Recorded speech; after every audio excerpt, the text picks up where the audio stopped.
Professor Wilson. It's funny that when I was asked by Chuck and the club to put together a video, I was actually going overseas, so I threw the task to a close friend of mine, Jason Goldwatch. Jason's a wonderful young videographer. He spends most of his time making sort of hip-hop videos of the hottest hip-hop stars. He and I are starting a wonderful project called The Rivers of Life, and the two of us are going to travel down all the great rivers, sort of singing the metaphor of culture brought to be by rivers.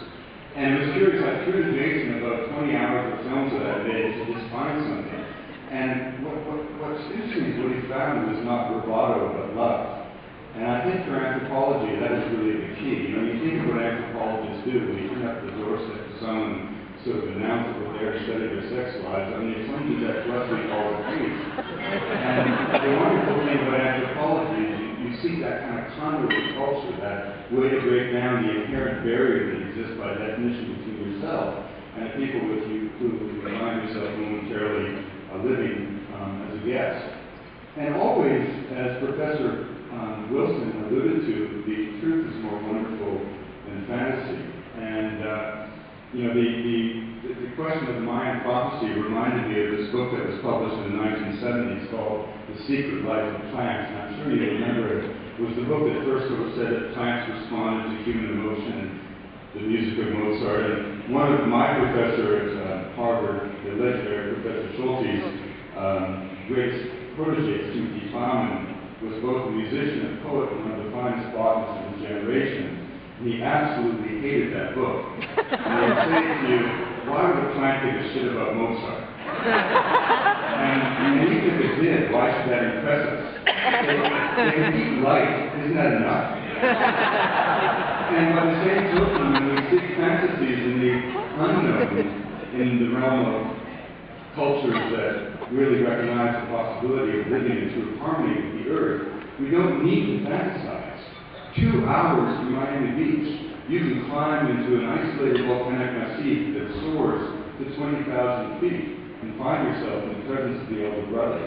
The four cultures that descended from the ancient Tairona civilization, the Anquano, the Wiwa, the Arawakas, and the Kopi, and they speak in full paragraphs. A society that was never conquered by the Spanish, to this day it remains ruled by ritual priesthood.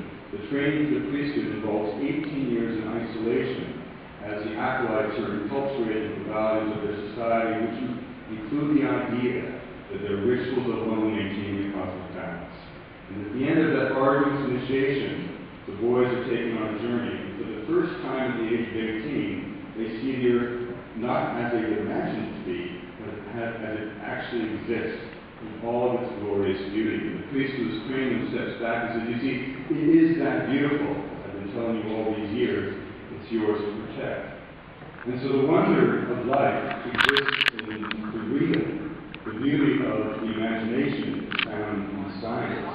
The beauty of human connection comes about in those moments when we come together, strangers in a strange land.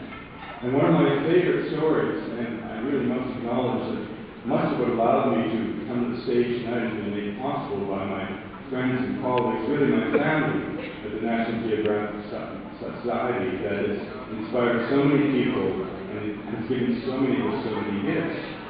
And on one of my early journeys to the National Geographic, we decided in the wake of 9/11 to travel 1,000 miles north of Timbuktu to an ancient salt mine that had been worked since the 10th century. We wanted to tell a story of Islam.